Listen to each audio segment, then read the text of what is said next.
दोस्तों बहुत बड़ी खबर निकल के आ रही है दोस्तों, किसानों के से लेकर के बहुत बड़ी खबर निकल के आ रही है। जो किसान देश में आंदोलन कर रहे हैं उससे बहुत बड़ी खबर निकल के आ रही है दोस्तों। हम आपको बताएंगे ये पूरी खबर।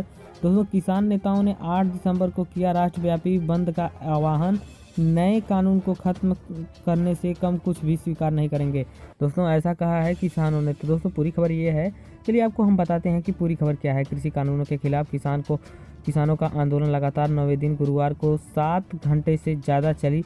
चौथे दौर की सरकार और किसानों की बातचीत भी बेनतीजा रही। सरकार का कहना है कि एमएसपी रहेगी, उसे छुएंगे तक नहीं। वहीं किसान इस पर पूरी तरह से अड़े हैं कि संसद सत्र बुलाकर कानून को रद्द कराया जाए। अब 5 दिसंबर को फिर से वार्ता होगी। वहीं किसान नेता कुलवंत सिंह संधू का कहना है कि सरकार ने एमएसपी और मंडी समेत कई प्रस्ताव दिए हैं, हम इन पर जो है विचार करेंगे और उसको पूरी तरह से जांच परख करके उसे कंट्रोल करेंगे।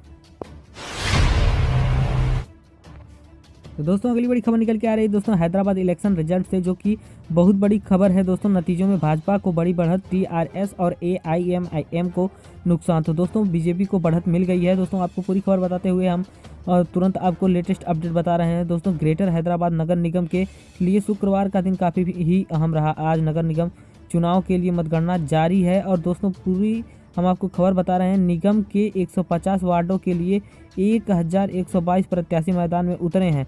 शुरू में यहाँ जहां भाजपा ने बढ़त बनाई हुई थी, वहीं अब बड़ा उलटफेर करते हुए टीआरएस सबसे आगे चल रही है। चंद्रशेखर राव की पार्टी 61 सीटों पर आगे चल रही है। वहीं दूसरे नंबर के लिए भाजपा और एएमआईएम के बीच कांटे की टक्कर चल रही है। ऐसे में यह देखना दिलचस्प होगा कि भाजपा ओवैसी के गढ़ में सिर लगाकर पिछली बार की तुलना में ज़्यादा सीटें पाती है या फिर नहीं। दोस्तों तेलंगाना की जनता का आभार, जिन्होंने पीएम मोदी पर जताया भरोसा, अमित शाह ने ऐसा कहा है दोस्तों।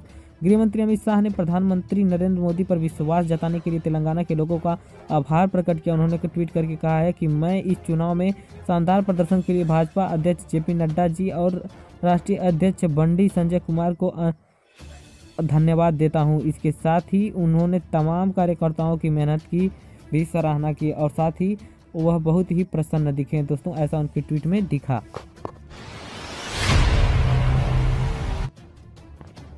दोस्तों अगली बड़ी खबर निकल के आ रही है, देश के सबसे बड़े भगोड़े विजय माल्या से लेकर के बहुत बड़ी खबर निकल के आ रही है दोस्तों। एसेट्स सीजाइड में फ्रांस में विजय माल्या की 1.6 मिलियन यूरो की संपत्ति जब्त।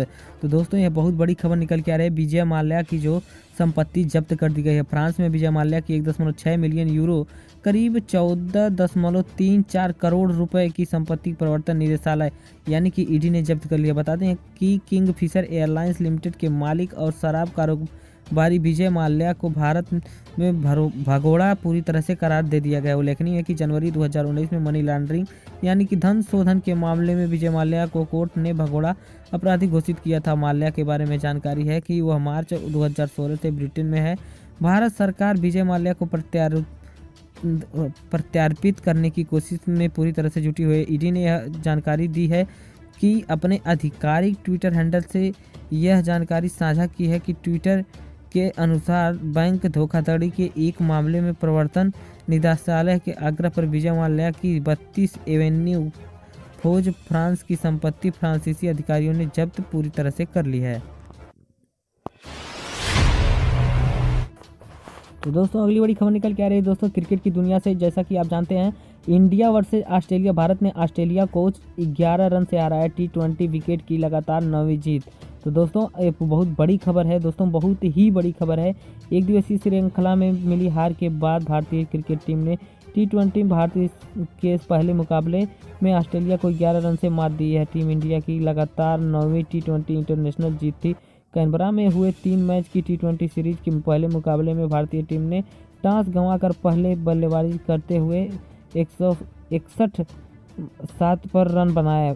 जैसा कि 161 रन यानी 7 विकेट पर जो है इतने रन बनाए। जवाब में ऑस्ट्रेलिया ने निर्धारित 20 ओवर में 150 और 7 विकेट ही बना पाए। 3 विकेट लेने वाले कनेक्शन सब्स्टिट्यूट युजवेंद्र चहल को मैन ऑफ द मैच चुना गया, जिन्होंने जो है पूरी तरह से 23 गेंदों में धुआंधार 11 रन बनाने वाले जडेजा की जगह दूसरी पारी में भी मौका मिला। दोस्तों अगली बड़ी खबर निकल के आ रही है दोस्तों कि ये जो बहुत बड़ी खबर निकल के आ रही है दोस्तों, चक्रवाती तूफान से लेकर के दोस्तों आज तमिलनाडु केरल के तट से टकराएगा चक्रवाती तूफान बुरेवी। एनडीआरएफ की कई टीमें तैनात कर दी गई हैं। तो दोस्तों जो कि बुरेवी बहुत ही बड़ा चक्रवाती तूफान लेकर के आ रहा है दोस्तों, जिसका नाम है बुरेवी। चक्रवात तूफान बुरेवी को लेकर के मौसम विभाग ने हाई अलर्ट जारी कर दिया है। बुरेवी के मतलब मौसम विभाग के अनुसार दोस्तों बुरेवी के शुक्रवार को तमिलनाडु और केरल के तट पर आने का अनुमान है। अलर्ट के मद्देनजर केंद्रीय गृह मंत्री अमित शाह ने बृहस्पतिवार को तमिलनाडु और केरल के मुख्यमंत्री से बात कर हर संभव मदद करने का भरोसा जताया है। दोस्तों एनडीआरएफ की टीम 8 टीमें तैनात कर दी गई हैं और साथ ही वायुसेना एवं नौसेना भी अलर्ट पर हैं। तो दोस्तों साथ ही बहुत बड़ी खबर निकल के आ रही है। पीएम मोदी का कोरोना वैक्सीन पर बड़ा ऐलान, राज्यों में टीकाकरण के लिए तैयार रहने को कहा। तो दोस्तों ऐसा कौन बोला है? पीएम मोदी ने बोल दिया है।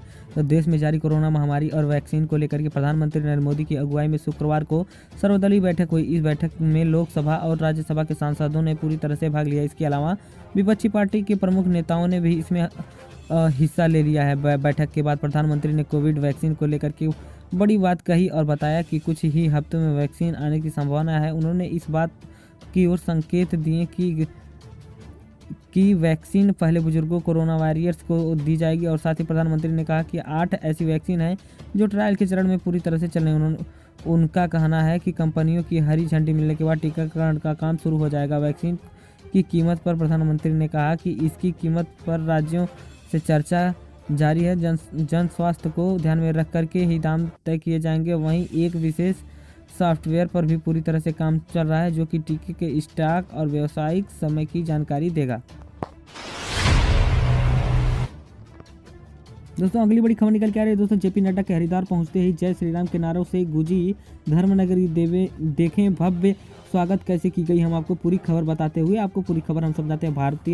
भारत के जो भाजपा के राष्ट्रीय अध्यक्ष जेपी नड्डा ने अपने 120 दिन के देशव्यापी दौरे की शुरुआत आज धर्मनगरी की जो है में कर डाली। तो दोस्तों धर्मनगरी जो है उनकी हरिद्वार से की। वे शाम करीब 4 बजे हरिद्वार पहुंचे। इस दौरान भाजपा कार्यकर्ताओं ने उनका भव्य स्वागत किया। वहीं धर्मनगरी जो है हरिद्वार जय श्री राम के नारों से पूरी तरह से गूंज उठी। भल्ला कॉलेज स्टेडियम में उनका स्वागत महिला मोर्चा के सदस्यों की ओर से फूल बरसा करके और मंगलवार जो भी है उनका पूरी तरह से मंगल गीत गा करके पूरी तरह से उनका जो है स्वागत किया गया। इसके बाद वे शांति कुंज पहुंचे और गायत्री तीर्थ प्रमुख प्रणव पांड्या से मिले। इसके बाद वे अखाड़े के संतों से मिलने के लिए निकल गए। दोस्तों निरंजनी अखाड़े के आयोजित समारोह में उन्होंने कहा कि मुझे हरिद्वार ने अपना देशव्यापी दौरा शुरू करने का सौभाग्य मिला है। साधु संतों और मां गंगा के आशीर्वाद से पार्टी ऐसे ही देश की यशस्वी बनाने के लिए हमेशा तत्पर रहेगी। दोस्तों अगली बड़ी खबर निकल के आ रही है दोस्तों, ठाकरे को मिला फिल्म निर्माताओं की सबसे बड़ी संख्या का साथ। इंपा ने पत्र लिख करके दिक्कतों को भी गिनाई। तो दोस्तों हम आपको पूरी खबर बताते हैं। उत्तर प्रदेश के मुख्यमंत्री योगी आदित्यनाथ के दौरे से यहाँ की राजनीति में पूरी तरह से हलचल मच गया है। तो दोस्तों यहाँ की यानी कि दोस्तों मुंबई की बात हम कर रहे हैं, महाराष्ट्र की बात कर रहे हैं, पूरी तरह से खलबली मच गई है। इसी बीच दोस्तों हिंदी फिल्म निर्माताओं की सबसे पुरानी और सबसे बड़ी संस्था इंपा इंडियन मोशन पिक्चर्स प्रोड्यूसर एवं एसोसिएशन ने भारत जो है यहाँ के महाराष्ट्र के मुख्यमंत्री उद्धव ठाकरे का साथ देने का फैसला लिया है। हालांकि ये फैसला कई शर्तों के साथ है। इंपा ने महाराष्ट्र सरकार से मुंबई और महाराष्ट्र के दूसरे शहरों में फिल्मों की शूटिंग के दौरान होने वाली गुंडागर्दी को रोकने के साथ फिल्म जगत को दूसरे उद्योगों की तरह पूरी तरह से सहूलियत देने की मांग कर डाली है। दोस्तों अगली बड़ी खबर निकल के आ रही है, डीएसएमजीसी ने किसानों के खिलाफ आपत्तिजनक ट्वीट पर कंगना रनौत को भेजा नोटिस। तो दोस्तों पूरी खबर क्या है हम आपको बताते हैं। दोस्तों दिल्ली सिख गुरुद्वारा प्रबंध समिति ने अभिनेत्री कंगना रनौत को कानूनी नोटिस जारी कर दिया है। कंगना को केंद्र के कृषि कानूनों के विरुद्ध प्रदर्शन कर रहे किसानों के खिलाफ आपत्तिजनक ट्वीट पर बिना किसी शर्त माफ़ी मांगने को कहा है। साथ ही अभिनेत्री कंगना से उन ट्वीट को हटाने के लिए भी कहा गया है और साथ ही उन्हें माफ़ी मांगने के लिए भी पूरी तरह से कहा गया है। डीएसजीएमसी के अध्यक्ष मनजिंदर सिंह सिरसा ने ट्वीट किया कि हमने कंगना रनौत को एक किसान बुजुर्ग की मां के 100 रुपये में उपलब्ध होने के संबंधी टिप्पणी वाले आपत्तिजनक ट्वीट पर उन्होंने कहा कि उनको नोटिस हमने भेज दिया है। उन्होंने ट्वीट किसानों के प्रदर्शन को राष्ट्र विरोधी दिखाते हैं। हम किसानों के विरोध पर उनकी संवेदनहीन टिप्पणी के लिए बिना शर्त उन्हें माफ़ी मांगने के लिए आग्रह करते हैं।